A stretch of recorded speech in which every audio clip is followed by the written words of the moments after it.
Welcome back to BCN news. విద్యార్థులు లక్ష్యాన్ని నిర్దేశించుకుని ఇష్టపడి చదివితే ఉన్నత శిఖరాలకు చేరుకోవచ్చునని రాష్ట్ర జలవనరుల శాఖ మంత్రి నిమ్మల రామానాయుడు పేర్కొన్నారు. పశ్చిమ గోదావరి జిల్లా పాలకొల్లులోని దాసరి నారాయణరావు ప్రభుత్వ మహిళా డిగ్రీ కళాశాలలో జరిగిన 42వ వార్షికోత్సవ వేడుకలో పాల్గొని మాట్లాడారు. గొప్ప వ్యక్తులైన డాక్టర్ బిఆర్ అంబేద్కర్, అబ్దుల్ కలాం వంటి నాయకులను ఆదర్శంగా తీసుకుని చదవాలని అన్నారు.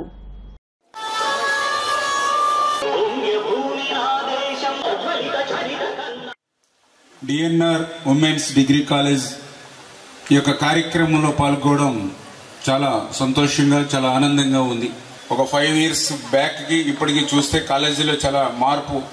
పర్టికులర్గా ఆ నాక్ టైంలో నిధులు తక్కువగా ఉన్నప్పటికీ కూడా దాతలు ఇతరత్ర సహకారంతో చాలా చక్కగా కాలేజీని బ్యూటిఫికేషన్ విషయంలో కానీ, ఎక్విప్మెంట్ విషయంలో కానీ చేంజ్ తీసుకురావడం జరిగింది. దాని ద్వారా నాక్లో కూడా B++, ఎందుకంటే ఒక గవర్నమెంట్ కాలేజీ అట్లాంటి B++ రావడం అంటే నిజంగా చాలా చాలా ఎక్కువ ఎఫెక్టివ్ పెట్టారు మీరు. అందుకు కూడా ప్రత్యేకించి కాలేజీ టీచింగ్కి, నాన్ టీచింగ్కి అందుకు సహకరించినటువంటి విద్యార్థులకు అందరికి కూడా మనస్ఫూర్తిగా హృదయపూర్వకమైన అభినందనలు కూడా మీ అందరికీ కూడా ముందుగా తెలియజేసుకుంటూ, ప్రభుత్వం కూడా కొన్ని సౌకర్యాలు మనకు కలగజేస్తుంది. కానీ అంబేద్కర్ గారు చదువుకునేటప్పుడు అసలు సౌకర్యాల మాట అటు ఉంచి ఆయన చదువుకి ఎన్నో అడ్డంకులు సృష్టించినటువంటి పరిస్థితి. అయినా కూడా వాటన్నిటినీ కూడా అధిగమించి ప్రపంచమే గర్వించేటువంటి విధంగా ఒక భారత జాతి ముద్దుబిడ్డగా డాక్టర్ బిఆర్ అంబేద్కర్ గారు ఏ స్థాయికి వెళ్ళారో ఒక స్ఫూర్తిగా ఈవేళ భారతదేశాన్ని ఆగ్ర రాజ్యాల సరసన మిస్సైల్ టెక్నాలజీలో నిలిపాడు అని అంటే అబ్దుల్ కలాం. ఎక్కడి నుంచి వచ్చారు? తమిళనాడు రాష్ట్రంలో ఒక వెనుకబడినటువంటి వర్గం నుంచి వచ్చిన వ్యక్తి.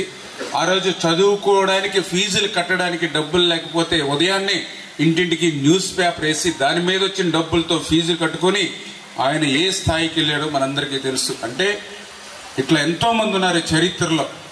అంటే దానికి మనం ఒక టార్గెట్ పెట్టుకుని, ఒక గోల్ పెట్టుకుని ప్రణాళికాబద్ధంగా ముందుకెళ్తే, ఎందుకంటే మనకు కూడా తెలుసు ముత్యాల రాజు గారి ముందు మనకి వెస్ట్ గోదావరి కూడా కలెక్టర్గా చేశారు. ఆయన కూడా ఇక్కడే చిన్న విలేజ్ గొల్లపాలెం, చుట్టూ కూడా నీరు ఉంటుంది. గొల్లపాలెం చిన్న విలేజ్. అటువంటి చిన్న విలేజ్లో పుట్టినటువంటి వ్యక్తి ఆయన ఏదైతే సివిల్ సర్వీస్లో నెంబర్ 1 ర్యాంక్ సాధించాడు. ఆయన సామాన్యమైన విషయం కాదు. అంటే ఇట్లా ఎంతో మంది ఉన్నారు అక్కడి నుంచి మన లోకల్గా మనకు తెలుసున్నటువంటి వాళ్ళు కూడా.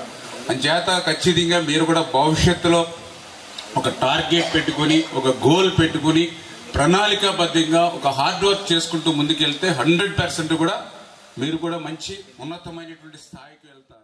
కేరళ రాష్ట్రంలోని వైనాడ్ వరద బాధితుల సహాయార్థం విరాళాలను సేకరిస్తున్నట్లు సిపిఎం జిల్లా సీనియర్ నాయకులు దువ్వా శేషబాబ్జీ, నగర కన్వీనర్ పలివెల వీరబాబులు పేర్కొన్నారు. శనివారం Kakinada GGH non stop bus stand వద్ద సిపిఎం ఆధ్వర్యంలో కేరళ వైనాడ్ వరద బాధితుల కోసం విరాళాలను సేకరించారు.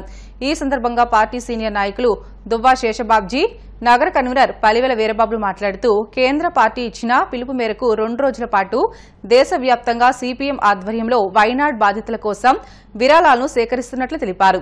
ఈ కార్యక్రమంలో సిపిఎం నగర కమిటీ సభ్యులు మలక వెంకటరమణ, కె నాగజ్యోతి, దుంపల ప్రసాద్, చంద్రమల్ల పద్మ, నాగభత్ర సూర్యనారాయణ, అనపర్తి ఏడుకొండలు పాల్గొన్నారు. వైనాడు ప్రాంతంలో ప్రభుత్వ ముందస్తు హెచ్చరికల కంటే భారీగా కురిసిన వర్షాలకి కొండ చర్యలు విరిగిపడి కేంద్ర ప్రభుత్వం వారు విపత్తుగా ప్రకటించి ఆదుకొని పోయి రాష్ట్ర ప్రభుత్వం మీద నిందలు మోపడం చాలా హేయమైన చర్యగా మేము భావిస్తూ ఉన్నాం.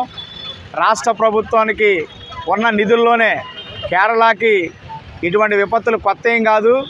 అనేక రకాల సందర్భాల్లో కేరళలో ప్రజలను ఆదుకోవడంలో అక్కడ ముందుకు వచ్చింది. అక్కడ యువజన సంఘాలు, స్వచ్ఛంద సంఘం, అనేక మంది విదేశాల్లో ఉన్న కేరళీయులు కూడా ముందుకు వస్తుంటారు. అదే సందర్భంలో దేశవ్యాప్తంగా మన భారతీయుల్లో మానవత్వంలో ముందుండేవారు.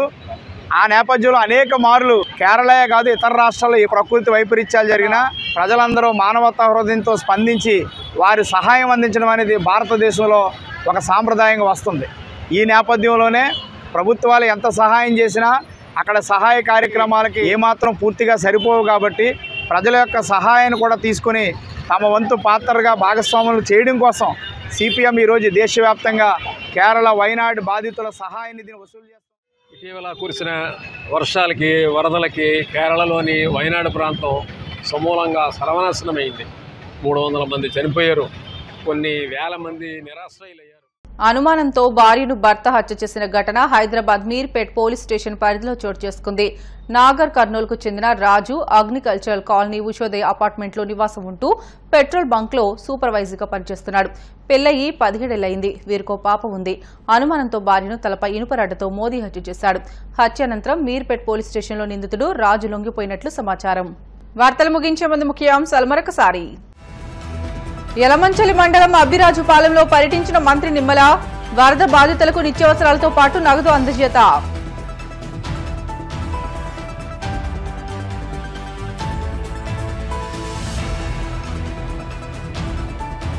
తల్లిపాల ప్రాముఖ్యతను తెలుసుకోవాలన్న వైద్యాధికారి నరసింహనాయక్. కాకినాడలో ర్యాలీ ద్వారా అవగాహన కల్పించిన అధికారులు.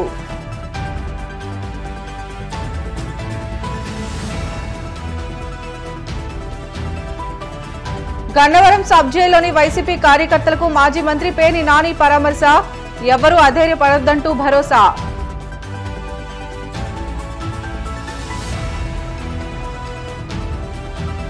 హైదరాబాద్ మీర్పేట్లో అనుమానంతో భార్యను హత్య చేసిన భర్త. రాడ్డుపై తలపై మోదడంతో మహిళ అక్కడికక్కడే మృతి. ఇవి ఇప్పటివరకున్న బులెటిన్లోని అప్డేట్స్. మరిన్ని వార్తల కోసం BCN digital YouTube channel, Facebook పేజీని ఫాలో అవ్వండి. అప్డేట్ వార్తల కోసం ప్లీజ్ డూ సబ్స్క్రైబ్.